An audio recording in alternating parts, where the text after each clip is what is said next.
देख रहे हैं मी6 न्यूज।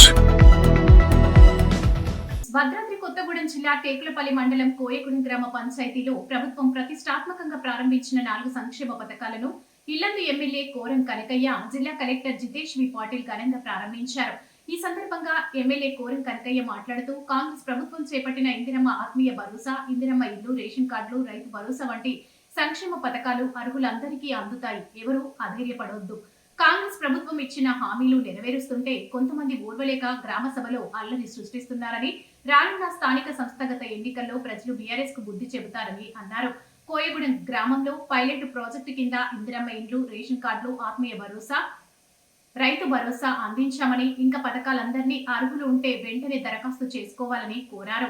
ఈ కార్యక్రమంలో తహసీల్దార్ నాగభవాని, ఎంపీడీఓ రవీంద్రరావు, ఏవో అన్నపూర్ణ, జిల్లా కాంగ్రెస్ నాయకులు కోరం సురేందర్, కోర ఉమా, కాంగ్రెస్ మండల అధ్యక్షులు దేవానాయక్, సిఐ తాటిపాముల సురేష్, ఎస్ఐ శ్రీకాంత్, మండల అధికారులు, కాంగ్రెస్ మండల నాయకులు, కార్యకర్తలు భారీ సంఖ్యలో పాల్గొన్నారు.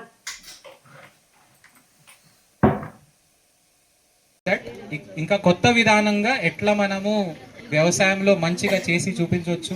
ఇక్కడ యువత రైతులు ఉన్నారు, చాలా అనుభవం ఉన్న మంచి రైతులు ఉన్నారు. దీని ద్వారా రైతు భరోసా ద్వారా మనకి వ్యవసాయంలో ఒక మార్పు వచ్చేస్తుంది. రెండో విషయం, ఇందిరమ్మ ఆత్మీయ భరోసాలు కూడా ఎవరికైనా పొలంలో పోయి కూలి పని చేస్తారు, వాళ్ళ కష్టాలు మనకి తెలుసు. ఇప్పుడు నేనైతే ఏ పత్తి పొలంలో పోయి పని చేయలేదు, కానీ నా అమ్మ చెప్తుంది చిన్నప్పుడు అది బరాబర్గా అది వెతికి మన బ్యాగ్లో వేసుకోవాలంటే అది కొంచెం అది వేరే రకంగా పని ఉంటుంది, దాంట్లో ఒక టెక్నిక్ ఉంటుంది. అవన్నీ మాకు తెలియదు, కానీ ఆ కూలి పని చేసే వాళ్ళకి తెలివి ఉంటుంది. వాళ్ళ కష్టాలకి గుర్తించుకొని వాళ్ళకి కూడా ఇందిరమ్మ ఆత్మీయ భరోసా ఈ పథకం వచ్చింది. దయచేసి మీరు కూడా ఇంకా కొత్తగా మీ పేరటి యూనిట్ పేరు జాగాలో ఏదైనా యూనిట్ పెట్టుకోవడానికి మహిళా శక్తికి జోడించి మంచి ఏదో స్వయం ఉపాధి కోసం ఆ ఆలోచనలో ఈ డబ్బు వాడుకుంటూ ముందుకు వెళ్ళండి. మీ కుటుంబం కూడా ఈ పథకం ద్వారా బాగుపడుతుంది. ఇంకా నెక్స్ట్ మన రేషన్ కార్డుది అర్హత ఉన్న ప్రతి ఒక్కరికి రేషన్ కార్డు వస్తుంది, అర్హత లేని వాళ్ళకి ఎవరికి రాదు. ఈ విధానం మేము ఫాలో అవుతున్నాము. అందుకే గ్రామ సభలో బహిరంగ జాబితా చూపించాము. ఏదో ఒక ఆఫీసులో చేసుకొని సరే వాళ్ళకి వస్తుంది వీళ్ళకి రాదు అట్లా చేయకుండా బహిరంగ గ్రామ సభలో దీనికోసమే పెట్టాము. అభ్యంతరాలు చాలా చోట్ల వచ్చినాయి, కొంత ఆవేశంగా కొంతమంది మాట్లాడినా కూడా దాని ద్వారా మాకు తెలిసింది ఎవరిది అభ్యంతరాలు ఏమున్నాయి. అదంతా సరిగా చేసుకొని బరాబర్గా పకడ్బందీగా అమలు చేసే ఉద్దేశంతో ఇది పథకాలు మనం ముందుకు తీసుకుపోతున్నాము. ఎవరికైనా ఇంకా రాలేదు, ఏదో కారణం వల్ల ఊరు బయట పోయారు, పెట్టలేకపోయారు దరఖాస్తు, మీరు ఏం తొందరపడాల్సిన అవసరం లేదు. ఆదేశాలు మంత్రి గారి నుంచి, ముఖ్యమంత్రి గారి నుంచి చాలా చక్కటిగా క్లియర్గా ఉన్నాయి. అర్హత ఉన్న వాళ్ళకి ప్రతి ఒక్కరికి వస్తుంది.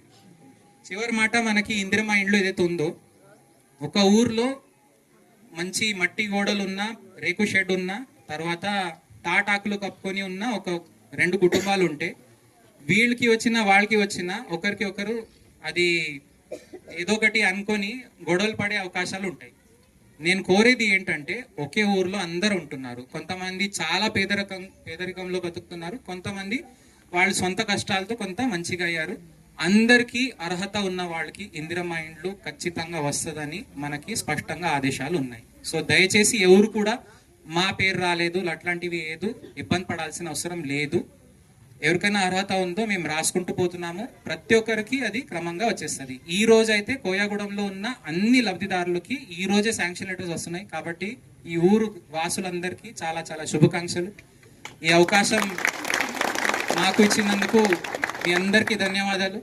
గౌరవ ముఖ్యమంత్రి గారికి, గౌరవ అందరు మంత్రులు, తర్వాత మన గౌరవ ప్రజాప్రతినిధులు, వాళ్ళందరూ ఇది మన సూచనల మేరకు ఇది అమలు చేయగలిగినాము.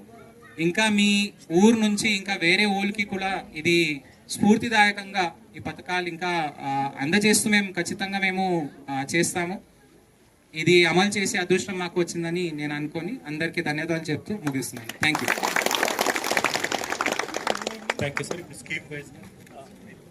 ముందుగా గారు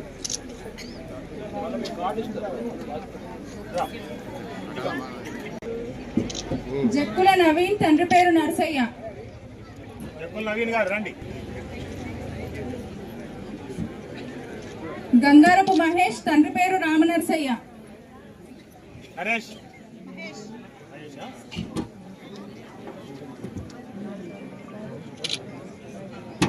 వేల్పుల సత్యం, తండ్రి పేరు రామస్వామి.